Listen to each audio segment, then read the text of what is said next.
कि चारसद्दा का जलसा हुआ पहला, अगले दिन खैबर के अंदर एक जरगा हुआ बहुत बड़ा, वो भी एक जलसा था, और उसके बाद अगले दिन करक के अंदर एक बहुत बड़ा जलसा हुआ।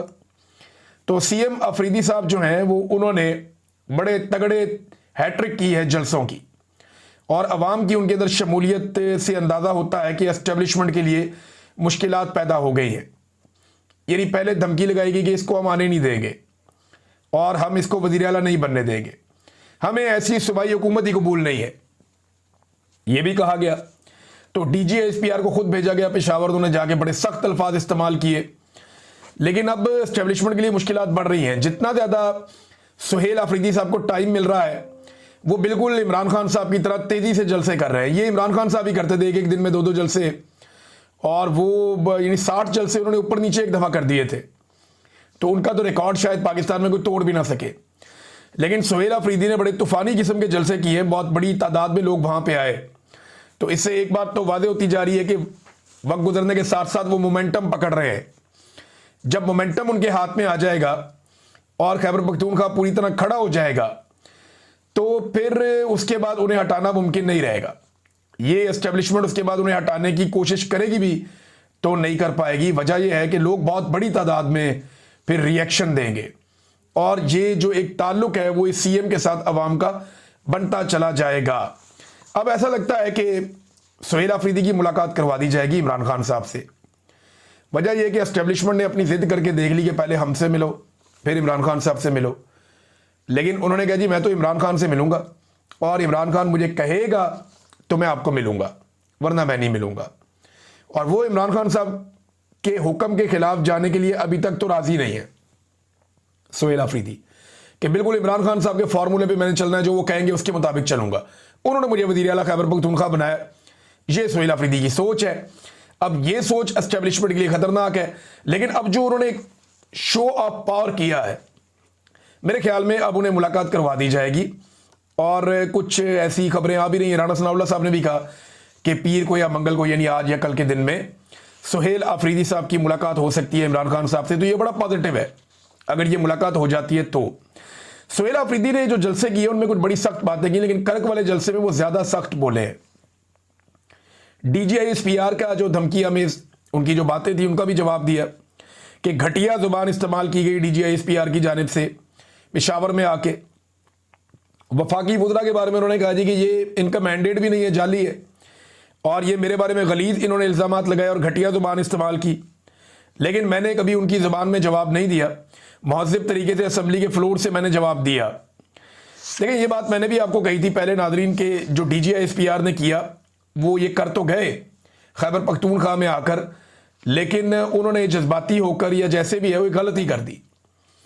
जो एक सरकारी मुलाजिम होता है ना, वो अवामी नुमाइंदे के साथ पंगा नहीं ले सकता, और ले तो इस लेवल तक वो जा नहीं सकता। और अगर कुछ करना है तो वो पर्दे के पीछे रहकर कर सकता है। जब वो अनाउंस कर देता है ना तो वो कमज़ोर हो जाता है, फिर उसकी वो ताकत नहीं रहती। तो अब सुहेल अफरीदी साहब के हाथ में है, वो इसको जहां मर्जी मरोड़े।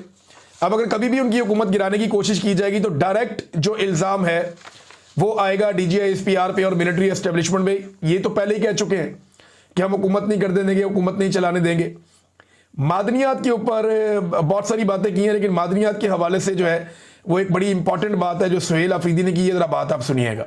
जितने भी हमारे मादनियात हैं उस पर सिर्फ और सिर्फ हक खैबर पख्तूनख्वा के अवाम का है, और ये जिसको चाहेंगे देंगे, जिसको चाहेंगे कि ना दें उनको नहीं मिलेंगे इंशाअल्लाह ताला। ये वो चीज़ है जो एस्टेब्लिशमेंट को बहुत तंग करती है, क्योंकि पाकिस्तान की मिलिट्री एस्टेब्लिशमेंट को ये लगता है कि पूरे मुल्क के अंदर जहां पे जो भी है उसके हवाले से फैसला मिलिट्री एस्टेब्लिशमेंट को करना है। सियासतदानों का कोई हक नहीं है उसके ऊपर फैसला करने का। कौन सी मादनियात कहाँ जाएंगी, किस कंपनी को दी जाएंगी, कौन निकालेगा, कहाँ पहुंचेगी, किसको बेची जाएंगी, ये फैसला नॉर्मली पाकिस्तान की मिलिट्री एस्टेब्लिशमेंट अपने हाथ में रखती है। यानी अगर बलूचिस्तान से गैस निकलती है तो किन इलाकों में दी जाएगी, कहाँ प्रायोरिटी रखनी है, ये फैसला एस्टेब्लिशमेंट अपने हाथों में रखती है। DGISPR की बात आपको याद होगी, उन्होंने जहेज वाली बात की थी इन कुदरती वसाइल को लेकर कि ये जहेज में तो नहीं लाए, ये तो कौम के है। तो वो एक्चुअली ये वो रद्द-ए-अमल था कि मिलिट्री एस्टेब्लिशमेंट हमेशा ये समझती है कि पाकिस्तान के अंदर जहां जहां जो जो मादनियात पड़ी है उनका क्या करना है ये फैसला मिलिट्री एस्टेब्लिशमेंट ने करना है, कोई अवामी हुकूमत इसका फैसला नहीं करेगी, उनके दिमाग में ये है। लेकिन सुहेल अफरीदी ने खुलकर चैलेंज कर दिया और साफ बात कर दी कि मादनियात पे जो खैबर पख्तूनख्वा की मादनियात हैं वो वहाँ की आवाम का हक है, वही फैसला करेंगे किसको देने और किसको नहीं देने। तो ये बड़ी चुभती हुई बात है जो एस्टेब्लिशमेंट तक पहुंची है।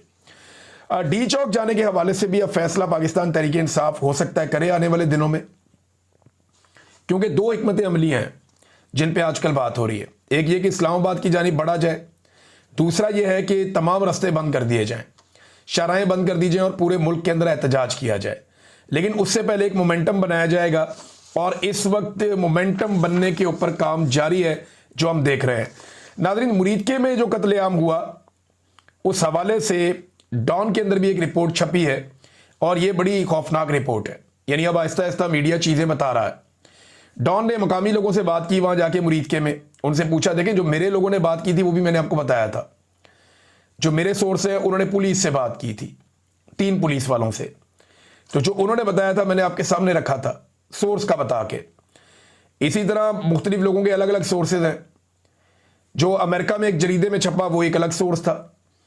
अब यहाँ पे जो डॉन है वो ये कहता है कि जी डॉन का नुमाइंदा वहाँ पे गया था, उन्होंने बातचीत की है मुरीद के कत्लेआम के बारे में। जो लिखा कि वहाँ क्या हुआ था, उन्होंने बताया जी कि ऐनी शाहिदीन बताते हैं कि लगभग 3 घंटे से ज़्यादा फायरिंग होती रही और ये रिटेलिएशन में होती रही फायरिंग 3 घंटे से ज़्यादा। आंसू गैस की इतनी बदतरीन शेलिंग थी कि हर तरफ सफ़ेद धुआं था और हम अपने घरों के अंदर भी सांस सही तरह नहीं ले पा रहे थे। और ये भी बताया कि बहुत बड़े पैमाने पर गोलियां चली हैं, गलियों के अंदर गोलियां चली हैं और ये गोलियां जो हैं वो रिकोशिएट होकर, रिकोशिएट कहते हैं गोली जब कहीं से टकराती है और वापस किसी और सिमत में मुड़ जाती है। बाज़ औक़ात पानी पे कभी भी फायर नहीं किया जाता, पानी के ऊपर जब भी कोई गोली चलाता है तो वो गोली के मुड़ने का बहुत बड़ा खतरा मौजूद रहता है। तो इस तरह कोई लोहे का या कोई सख्त जगह जहाँ पे गोली लगती है, ज़मीन पे लग के बाज़ औक़ात गोली उठ जाती है, किसी और जगह पे जाके लग जाती है। वो कह रहे जी गोलियां रिकोशिएट होकर भी लगती रही हैं मुख्तलिफ जगहों पे और गोलियों के निशान मौजूद हैं। फिर वो ये कहते हैं कि हज़ारों गोलियां चली हैं, 3 घंटे से ज़्यादा फायरिंग हुई है और पुलिस इस दौरान में ऐलान करती रही है कि कोई भी अपने घर से बाहर ना निकले। सुबह 7:30 बजे के करीब जब गोली शोली चलना बंद हुई और पुलिस ऐलान करती रही कि घरों से बाहर कोई ना निकले, फिर जब पुलिस की जानिब से इजाज़त मिली घरों से बाहर निकलने की तो अवाम ने देखा कि वहाँ पे बहुत ज़्यादा गोलियों के, हज़ारों गोलियों के कॉल और जो कार्ट्रिजेस हैं उनके कॉल वहाँ पे मौजूद थे। और गुज़िश्ता रात वहाँ पे 5 से 7 हज़ार बंदा तहरीक लब्बैक का मौजूद था। लेकिन सुबह के वक्त वहाँ पे खून के धब्बे तो थे, जगह जगह पे खून के निशानात थे, लेकिन कुछ ज़ख्मी और दूसरे बंदे जो हैं लाशें या ज़ख्मी हमें दिखाई नहीं दिए। ये ऐनी शाहिदीन बता रहे हैं। कुछ लोग इस शर्त पे बता रहे हैं कि हमारा नाम आप सामने नहीं लाएंगे, लेकिन ये वहाँ सिचुएशन थी, बड़ी खौफनाक सिचुएशन है।